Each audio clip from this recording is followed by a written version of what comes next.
नमस्कार दोस्तों, स्वागत है आपका ट्रिग्नोमेट्री के लेक्चर नंबर 30 में। आज हम देख रहे हैं concept of inverse trigo functions. ठीक है, मतलब इसके पहले वाले वीडियो में हमने एक छोटा सा कॉन्सेप्ट सिखाया था इन्वर्स का। आज भी एक छोटा सा कॉन्सेप्ट सीख रहे हैं हम लोग इन्वर्स का। ये छोटे छोटे कॉन्सेप्ट हैं इन्वर्स में जो आपको जानना बहुत ज़रूरी है for solving any type of question. आप इस कॉन्सेप्ट को सीखो यहाँ पे और क्वेश्चन पे आप अप्लाई करो। ठीक है, अगर पॉसिबल होगा तो हम भी आपको क्वेश्चन पे अप्लाई करके भी सिखाएंगे। ठीक है, नेक्स्ट लेक्चर्स में। तो सबसे पहले सीखते हैं हम लोग इस तरह का। ठीक है, सबसे पहले कॉसेक इन्वर्स एक्स है। अगर इस तरह का आप इमेजिन करो कॉसेक इन्वर्स ऑफ एक्स हो तो क्या होगा। कॉसेक इन्वर्स ऑफ एक्स अगर है तो इसको हम लिख सकते हैं साइन इन्वर्स ऑफ 1/x। ठीक है, इस तरह से अगर आपको क्वेश्चन में मिले और अगर आपको क्वेश्चन सॉल्व करना है तो क्वेश्चन को आप इस तरीके से सॉल्व कर सकते हो कि कॉसेक इन्वर्स ऑफ एक्स है तो अगर ज़रूरत है आपको तो उसको आप साइन इन्वर्स ऑफ 1/x भी लिख सकते हो। उसी तरह से सिमिलरली अगर आपका सेक इन्वर्स ऑफ एक्स है तो इसको भी आप लिख सकते हो। सेक इन्वर्स ऑफ एक्स है तो इसको आप लिख सकते हो कॉस इन्वर्स ऑफ 1/x। ठीक है, सेक इन्वर्स ऑफ एक्स है तो इसको लिख सकते हो कॉस इन्वर्स ऑफ 1/x। ठीक है, तो थर्ड वन भी आपको पता चल गया क्या है वो है cot inverse of x. Similarly इसका भी क्या होगा टेन इन्वर्स ऑफ 1/x। ठीक है, तो ये तीन बहुत ही इंपॉर्टेंट है, इसको समझ लेंगे एक बार। ठीक है, क्या sec cosec inverse of 1/x है तो उसकी जगह पे हम लिख सकते हैं sine inverse of 1/x। Sec inverse of 1x है तो उसको हम लिख सकते हैं कॉस इन्वर्स ऑफ 1/x।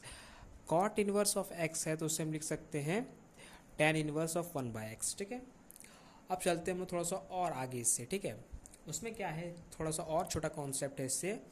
वो है कि अगर आपको क्वेश्चन में लिखा मिल जाए जैसे इस तरह का कंडीशन है कि अगर है इस तरह का साइन इन्वर्स ऑफ इस तरह है साइन इन्वर्स ऑफ, अगर आपको यहाँ लिखा गया है sine inverse of cos theta, sorry sine inverse of sine theta.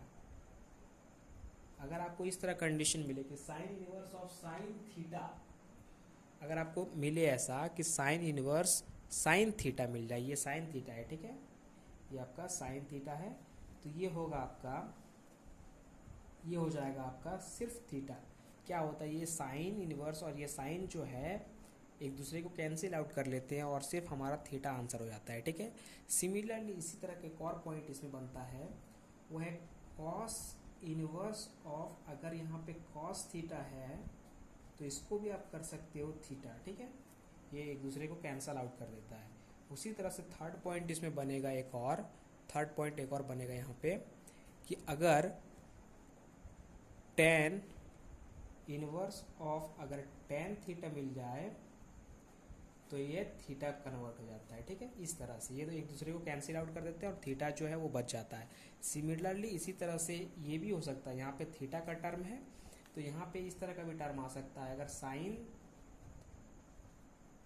Sine inverse of x है, साइन इनवर्स ऑफ एक्स है अगर, तो इसको क्या करेंगे साइन इनवर्स ऑफ एक्स है तो ये आपका कन्वर्ट हो जाएगा एक्स में, ये एक दूसरे को कैंसिल कर देंगे। अगर यहाँ पे थीटा है तो ये साइन इनवर्स और साइन एक दूसरे को कैंसिल करके थीटा बचेंगे। अगर साइन और साइन इनवर्स एक्स है तो ये आपका एक्स बचेगा। ठीक है, सिमिलरली इसी तरह से अगर कॉस है और यहाँ पर अगर कॉस इनवर्स ऑफ एक्स है तो ये आपका सिर्फ एक्स हो जाएगा एक दूसरे को कैंसिल आउट करके। ठीक है, उसी तरह से थर्ड वन जो है इसमें वो टेन, ये टेन इनवर्स एक्स है तो ये सिर्फ कैंसिल आउट करके एक्स बचेगा। ठीक है, एक दूसरे को। तो समझ में आ गया आपको किस तरह से यहाँ पे हम लोग कुछ कॉन्सेप्ट सीखें। फर्स्ट कॉन्सेप्ट, ये सेकंड कॉन्सेप्ट। ठीक है, तो आप इस तरह के कॉन्सेप्ट को अच्छे से समझ लो।